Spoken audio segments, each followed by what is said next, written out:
Assalamualaikum warahmatullahi wabarakatuh. Selamat siang. Pada kesempatan ini saya akan mempresentasikan laporan proyek simulasi manajer keuangan dan laporan keuangan PT Mencari Cinta Sejati tahun buku 2025 yang disusun berdasarkan standar akuntansi laporan keuangan atau PSAK Indonesia sebagai simulasi pengelolaan keuangan perusahaan terbuka. Latar belakang. Manajemen keuangan memiliki peran strategis dalam menjaga stabilitas keuangan, mengendalikan biaya, serta mendukung keberlanjutan usaha perusahaan sehingga melalui simulasi ini diharapkan dapat memberikan gambaran nyata mengenai bagaimana seorang manajer keuangan mengelola dan mengevaluasi kinerja keuangan perusahaan secara profesional. Tujuan laporan. Tujuan dari penyusunan laporan ini adalah untuk menyajikan kondisi dan kinerja keuangan perusahaan, menjelaskan peran dan tanggung jawab manajer keuangan, menyusun laporan keuangan lengkap, serta melakukan analisis sebagai dasar pengambilan keputusan manajerial. Profil perusahaan.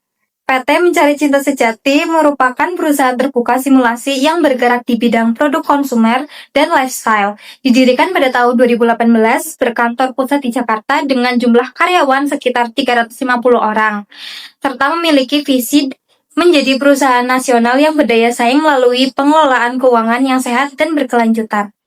Dasar penyusunan laporan. Laporan keuangan PT Mencari Cinta Sejati disusun berdasarkan standar akuntansi keuangan Indonesia dengan berbasis aktual dan asumsi kelangsungan usaha, di mana pendapatan diakui saat barang diserahkan, persediaan menggunakan metode FIFO, serta aset tetap disusutkan dengan metode garis lurus. Baik, kita lanjut. Berikutnya ada peran manajer keuangan. Dalam simulasi ini, manajer keuangan bertanggung jawab atas perencanaan dan pengendalian anggaran, pengelolaan arus kas, penyusunan laporan keuangan, analisis rasio keuangan, serta pengelolaan struktur modal dan risiko keuangan.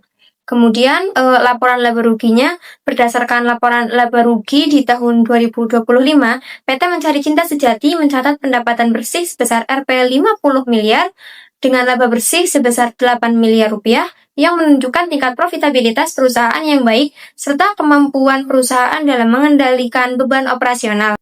Laporan posisi keuangan. Pada laporan posisi keuangan per 31 Desember 2025, total aset perusahaan tercatat sebesar Rp 45 miliar, yang didukung oleh total ekuitas sebesar 27 miliar rupiah dan total liabilitas sebesar Rp 18 miliar, sehingga mencerminkan struktur permodalan yang sehat. Berikutnya laporan arus kas perusahaan. Dari laporan arus kas, perusahaan menghasilkan arus kas dari aktivitas operasi sebesar 9 miliar rupiah yang digunakan untuk aktivitas investasi dan juga pendanaan, sehingga saldo kas akhir tahun meningkat menjadi Rp 12 miliar, menunjukkan kondisi ini likuiditasnya itu kuat. Berikutnya, analisis rasio keuangan.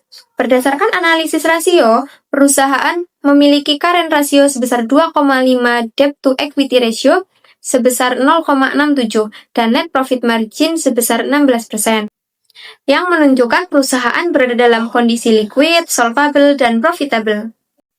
Selanjutnya, ada manajemen risiko keuangan. Perusahaan menghadapi resiko likuiditas, resiko kredit, dan resiko operasional yang dimitigasi melalui pengelolaan kas yang ketat, evaluasi kredit pelanggan, serta pengendalian biaya operasional. Lalu ada kesimpulan, berdasarkan hasil simulasi dan laporan keuangan yang disajikan, dapat disimpulkan bahwa PT Mencari Cinta Sejati berada dalam kondisi keuangan yang sehat, stabil, dan berkelanjutan. Rekomendasi. Sebagai rekomendasi, perusahaan disarankan untuk mempertahankan struktur modal yang konservatif, meningkatkan efisiensi operasional, dan mengembangkan sistem pelaporan keuangan berbasis digital. Demikian presentasi laporan proyek simulasi manajer keuangan dan laporan keuangan PT Mencari Cinta Sejati. Terima kasih atas perhatian Bapak Ibu. Wassalamualaikum warahmatullahi wabarakatuh.